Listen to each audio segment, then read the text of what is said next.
My next guest is a humorist and author, and his latest book, Why Do Men Have Nipples, is #1 on the New York Times bestseller list.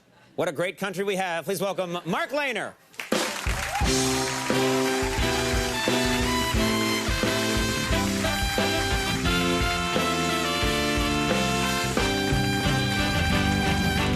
Thanks for being here again. You know, underneath it says, why do men have nipples? And then it says hundreds of questions you'd only ask a doctor after your third martini. Right. And why I think that's kind of a cool idea for a book is that I was flipping through it today. A lot of these are questions that actually pop up, you know, in a lot of our heads, but we are embarrassed to ask. Yeah, I think most of the time we're at the doctor's, we're tense or inhibited, or there's a waiting room full of people. I mean, we're not necessarily recommending 3 martinis or glue or any kind of Right. intoxicating, disinhibiting chemical. Right. God forbid. But let's ask the first question. Why do men have nipples? I have no idea. Well, I realized last night that my kind of folksy answer to it sounds a little like the president trying to validate intelligent design or something. Right.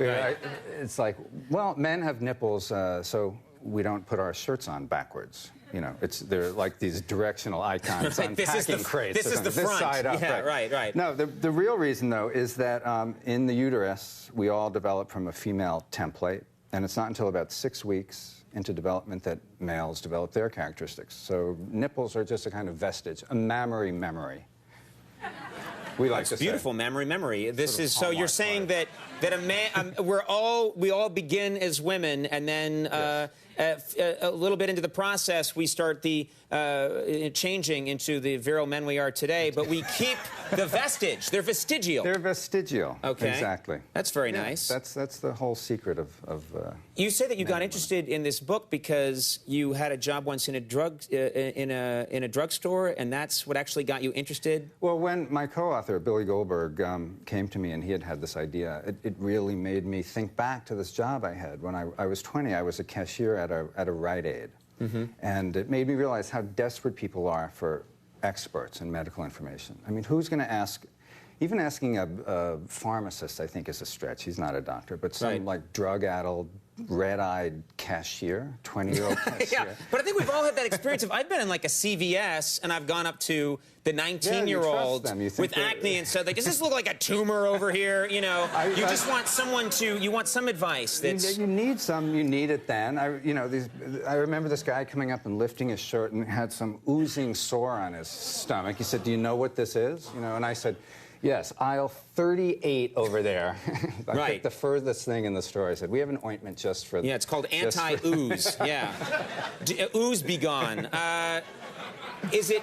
Okay, here's a question that's you answer in the book, but it's actually a good question. Is it dangerous to hold in a sneeze? You know, every now and then we've all had to sneeze, and we've been in a situation like a talk show, and our God is up there, and we don't want to disturb him, and you hold in a sneeze, and it feels so wrong. Can you actually hurt yourself? Yes. I mean, it's funny. I've found people have a strange, inordinate fear of exploding. What? There are a lot of questions in the book that have to do with what happens if you hold a fart in, or you don't pee, or can your stomach explode, or... But actually, the sneeze is the only one that's actually dangerous. This is probably the single most important bit of information in this book. It'll save millions of Americans from heartache, an injury. Okay. Sneezes have been clocked at over 100 miles an hour. So if you hold them in, you actually can do damage to your face. You can fracture nasal cartilage, burst eardrums, get something called facial emphysema.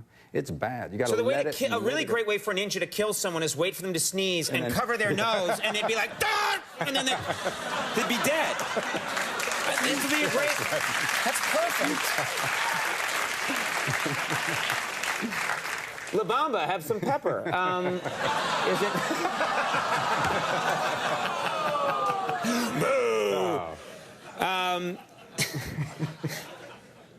Here's another thing that a lot of men are curious about as they get older. Why does hair start growing in their ears? Is there a reason why men have hair in their ears? There's a Y chromosome thing, so it's usually just men. I think it's the body's way of telling you, like, look, hotshot, you want to live forever and have great longevity in your life? Fine, but you're going to look like some troll who lives under a bridge somewhere. Right. You know? It's a way to get you maybe to accept the inevitable a little easier. Right, yeah. If you let it grow, Would it really just keep growing and growing and growing? There's a guy, we discovered a guy in India, I mean, not personally, read about him. Right. In our research. You heard tell. Yeah, heard tell. Who had, I think, a 12-centimeter ear hair, which I think makes the world's most fabulous comb-over. You just kind of loop that around. Make a swirly cone, yeah. Like the frosting on a cinnamon bun or something. Sure, just sure. Swirl it around there. I love it, and I'm hungry now. Okay, eye goop. What is eye goop? I don't know what eye goop is, but you wake up in the morning and there's this stuff there. Any idea what that stuff is? I'm the man. I know exactly what that is. It's called mucopolysaccharide. It's a secretion from the lacrimal gland that... You've told me nothing so far. Speak English, pal. A secretion from the lacrimal gland. I'm an expert. Yeah. What's great about this, though, is obviously not the scientific response. I think it's how many regional names there are for that stuff. People call that eye gunk, eye goop, eye boogers, eye snot. My mom called it a sleeper, and I think leave it to a mom to take some crusty discharge from an orifice and give it a cute little nickname. Oh, like, sleeper! Oh, that's nice. The sleeper fairy comes and sprinkles it on your face and then dies. Okay, here's a question I have. Growing up as a child, a lot of us, and probably people here have heard this rumor, there was a rumor that if you bought that candy Pop Rocks and you ate it and you swallowed a Coca-Cola at the same time, you would die.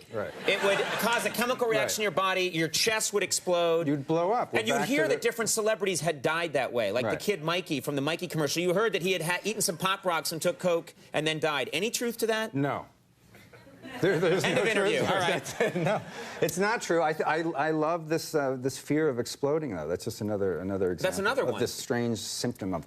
There's a common fear that people. I don't wear contacts. I'm lucky. Eyes like a hawk, but there are people who wear contacts who sometimes lose their contact, and they're worried that it slipped out behind their eye, that the contact is behind their eye, and they're looking through their own mind. Usually you got to be listening to Pink Floyd to get to that point, but is that possible? No, that's a closed, sort of a closed compartment in there. You can't get back go there. anywhere. I think this is another great thing we found when we did research for the book, Billy and I. People tend to think there's this like lost and found compartment in the body, and everything will sort of drift there. Tampons, contact lenses, car keys, anything you lose. Car keys? I just threw that in. Oh, okay, all right. There are car keys in the back of my mind, dude. Yeah. This is all good stuff. You know, I recommend this book because I was flipping through it today and I was realizing how stupid I am because I believed all this crazy stuff. So check it out. Why Do Men Have Nipples is out there right now. Mark Leyner, thank you so much. Always good having you on the show. This is helpful. We'll take a break. We'll be right back.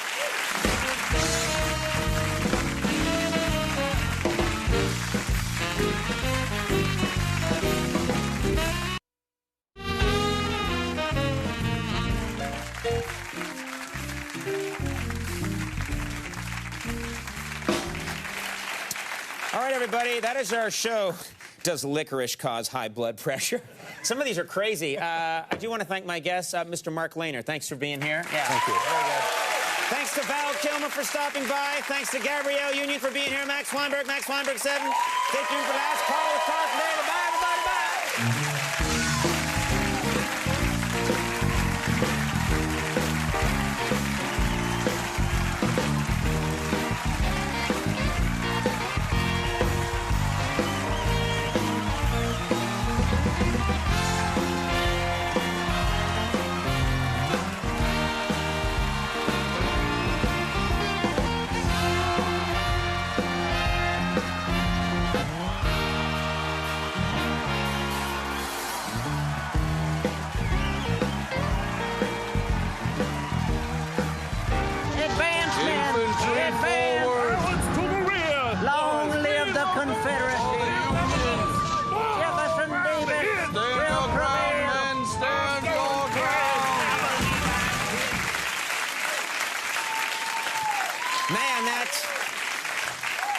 That sure was compelling, wasn't it? Misunderstood Teen in the Rain?